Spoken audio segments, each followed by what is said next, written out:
Kali ni aku nak cerita antara common problem ataupun banyak user verifier ni datang kita punya workshop, ada kes dan juga masalah ni.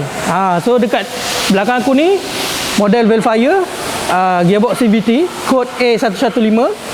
So masalah dia selalunya yang kita dapat selain daripada steel bag putus, kita dapat juga problem pada bearing gearbox. Banyak owner yang datang kat kita, dia tanya, saya dah tukar bang bearing tayar 4 biji saya tukar bang.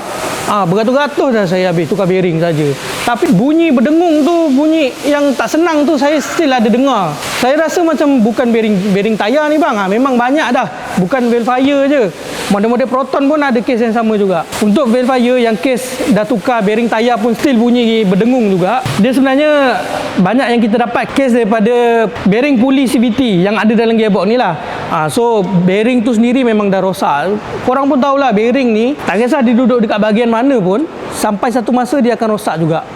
Dia akan bermasalah, dia akan berbunyi. Selalunya verifier ni kita akan bawa turun gearbox dia, kita akan bawa dekat kita punya bilik bedah kat tingkat 1, kita akan leraikan, kita akan tukar bearing dekat puli CVT tu. Jadi kebanyakannya memang kalau dah lerai gearbox ni, kita suggest kat owner, alang-alang bang, dah lerai ni full overhaul lah terus, betul tak? Korang mau puas hati gearbox kereta korang ni boleh pakai lama lagi. Kalau kata korang mau pakai peti ais macam ni kan, ataupun pakai gearbox Proton, ini kes-kes yang famous lah dengan masalah bearing bunyi.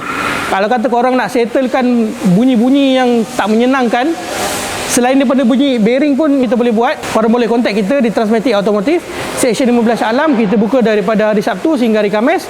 Hari Jumaat saja kita cuti.